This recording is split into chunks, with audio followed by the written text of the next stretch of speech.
Argentina y Paraguay, más allá del 800, encamínanse muy juntos en abrazo fraternal, en las buenas y en las malas contra los adversos vientos.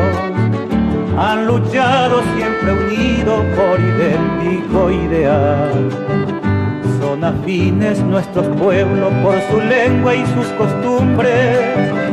En la vida indiferente han nacido el mismo mes, bajo el sol esplendoroso de aquel mayo cuya lumbre va guiando la alborada fraternal de amor y fe.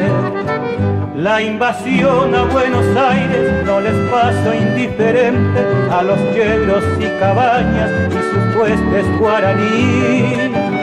Como un solo hombre acudieron con firmeza diligente, defendiendo a su hermano argentino hasta el fin.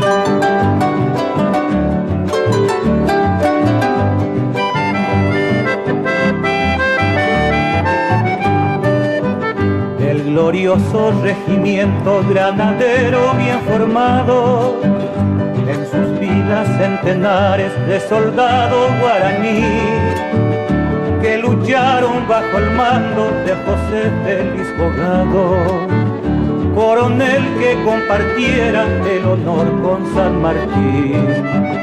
Fue también un gran amigo de todos los argentinos, Francisco Solano López, del heroico mariscal, que en histórica embajada conquistara otro destino, a la patria ensangrentada en lucha estéril fatal.